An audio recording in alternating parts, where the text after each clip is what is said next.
Hi guys, I am Hemant Jain and welcome back to your favourite show H J presents fun में stocks. So guys, आज मैं बहुत interesting stock लेके आया हूँ, JP power Prakash. Interesting stock इसलिए है कि 2019 में ये स्टॉक काफ़ी ज़्यादा प्रॉब्लम की सिचुएशन में चला गया था। काफ़ी ज़्यादा डेट रिस्ट्रक्चरिंग हुई थी, स्टॉक को अपने फिक्स्ड एसेट भी बेचने पड़ गए थे।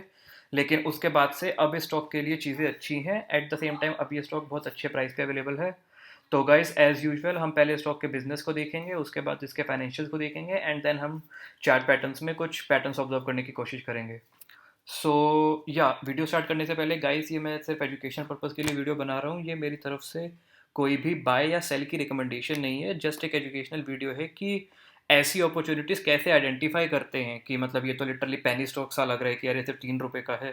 तो कैसे आइडेंटिफाई करते हैं कि ये स्टॉक का सही में फ्यूचर है या नहीं। तो लेट्स गेट स्टार्टेड गाइस। सो सबसे पहले हम इसके बिजनेस को जाके देखते हैं कि ये कंपनी करती क्या है। जयप्रकाश पावर वेंचर्स है। तो बेसिकली ये कंपनी पावर प्लांट्स को ऑपरेट करती है, उन्हें लगाती है। एंड इसके बेसिकली 4-5 प्रोडक्ट्स हैं। 1320 मेगावाट का इनका पावर प्लांट है मध्य प्रदेश में, और 1980 मेगावाट का इनका पावर प्लांट है इलाहाबाद में, उत्तर प्रदेश में। एंड 400 मेगावाट का इनका एक और डैम है उत्तराखंड में, और एक और है इनका 500 मेगावाट का बीना thermal power plant Madhya Pradesh में। So company basically power plant related business में है और अच्छा खासा कमाती है वहाँ से। अब कंपनी के बेसिकली फंडामेंटल्स को देखते हैं कि क्या क्या कमियां हैं कि देखो, सबसे पहले तो रिटर्न ऑन इक्विटी नेगेटिव है। प्रमोटर होल्डिंग 26% है, जिसमें से मेजोरिटी मतलब 87% इन्होंने प्लेज कर रखा है।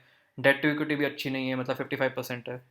आर सिर्फ 2% है। तो ये कमियां हैं कि ठीक है, कंपनी अभी कुछ बहुत अच्छी सिचुएशन में नहीं है। तो मैं ये कंपनी क्यों लेके आया हूँ, मुझे इसमें ऐसी क्या अपॉर्चुनिटी दिखी है। तो बेसिकली इसमें अच्छी बात क्या है कि कंपनी का करंट प्राइस चल रहा है 3 रुपये, और कंपनी की बुक वैल्यू है 14.7 रुपीज़।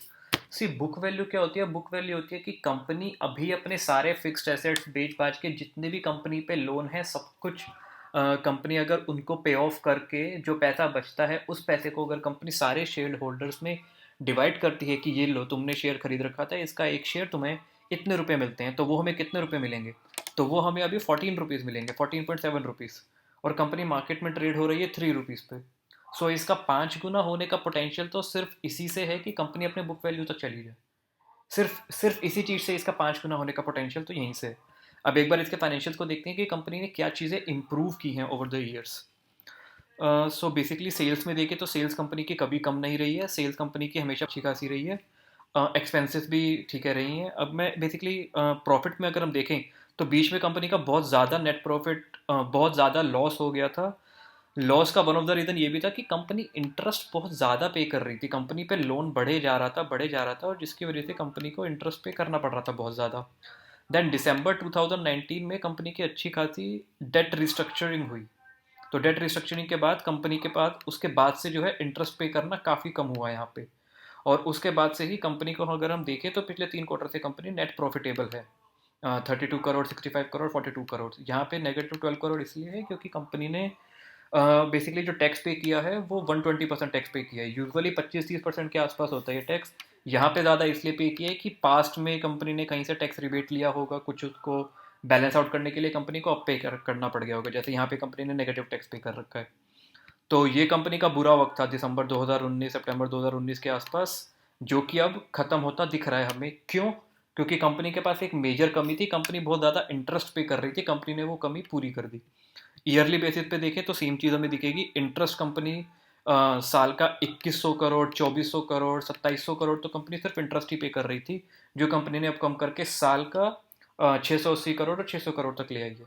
तो अगर ये सारी फिगर प्रॉफिटेबल रहती हैं ऐसे ही, टैक्स इतना नहीं जाता है, इंटरेस्ट इतना ही रहता है, तो हम इमेजिन कर सकते हैं कि हाँ, नेट प्रॉफिट भी हमारा जैसे -2100 करोड़ से -18 करोड़ हो गया है, तो ये पॉजिटिव पहुंच जाएगा cash flow, net profit positive हो जाएगा।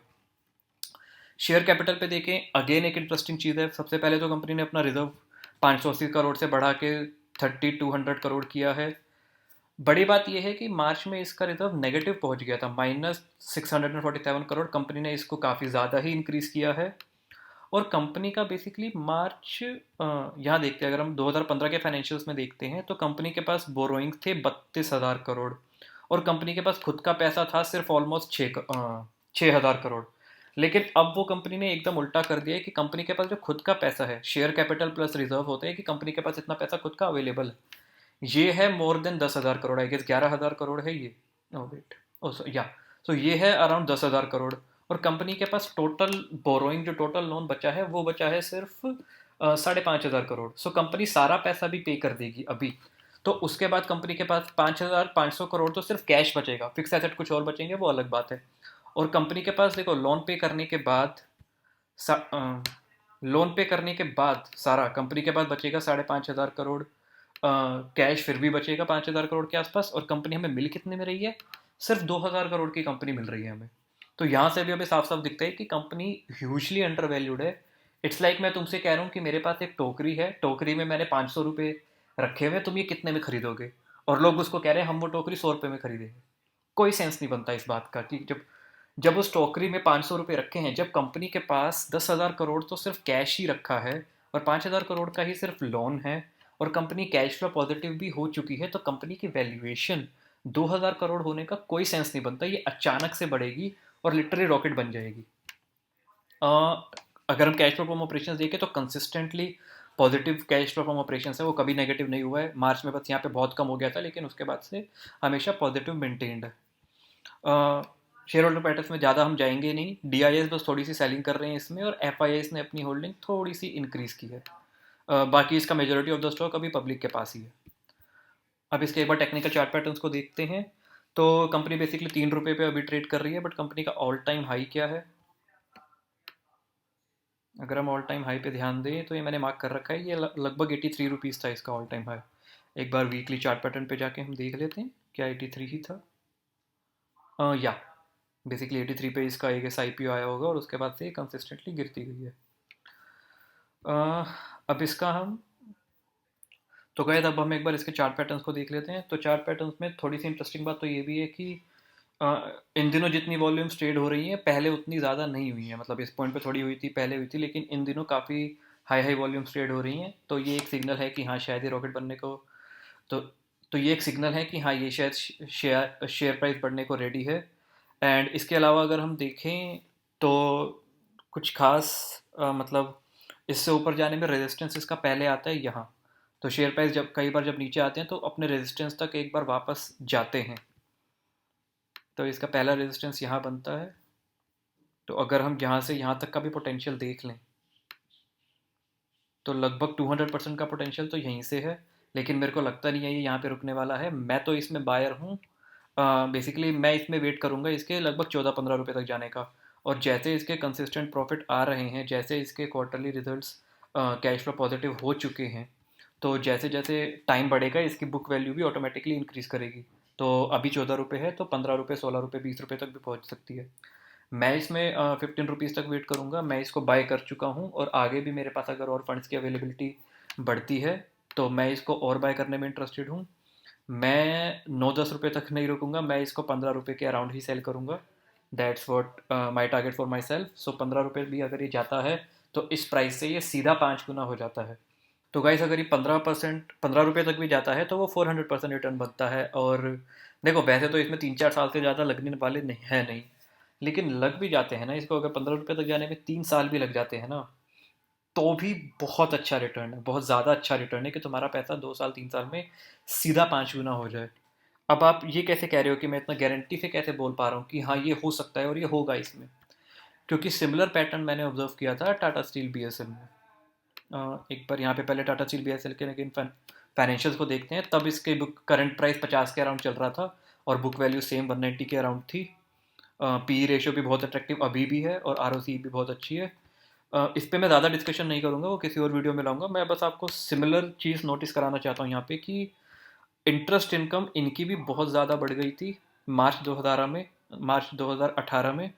इन्होंने भी कुछ ना कुछ डेट रिस्ट्रक्चरिंग की, कुछ अपने फिक्स एसेट सेल किए, जिस पे उन्हें काफ़ी लॉस भी हुआ।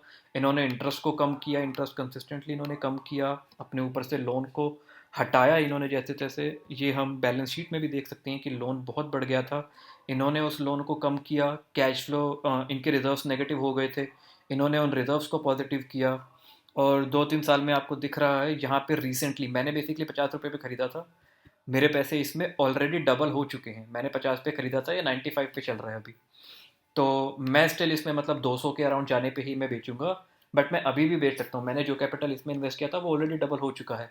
एंड ये सिमिलर चीज़, सिमिलर पैटर्न मैंने यहाँ जेपी पावर में नोट नोट किया है कि यहाँ से इजीली बढ़ सकता है। ये 15 रुपये तक जाना तो है ही, कि यार मतलब इतना अच्छा स्टॉक है। और सबसे अच्छी बात है कि जो भी इसमें कमियां थी ना, वो कमियां कंपनी ने ख़त्म कर रही हैं धीरे धीरे। लोन था, लोन ख़त्म कर दिया है। जो नॉन परफॉर्मिंग एसेट थे, कंपनी ने कुछ हिस्सा कंपनी का बेच के उस लोन को ख़त्म किया है। तो ये अपने आप में एक अच्छी बात है कि ठीक है, कंपनी ने पास में कुछ गलती की होगी, they realise their mistake and they have already corrected it, they are now net profit positive.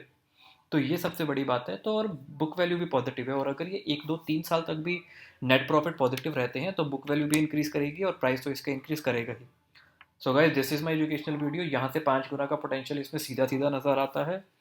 मैं इन्वेस्ट कर चुका हूँ, और आगे भी जैसे मेरे पास फंड्स की अवेलेबिलिटी होती है मैं और भी इन्वेस्ट करूँगा। सो अपना ड्यू डिलिजेंस कर लीजिए। ये सिर्फ एक एजुकेशनल पर्पज़ के लिए वीडियो थी। ये मेरी तरफ से कोई भी बाय या सेल की रिकमेंडेशन नहीं थी।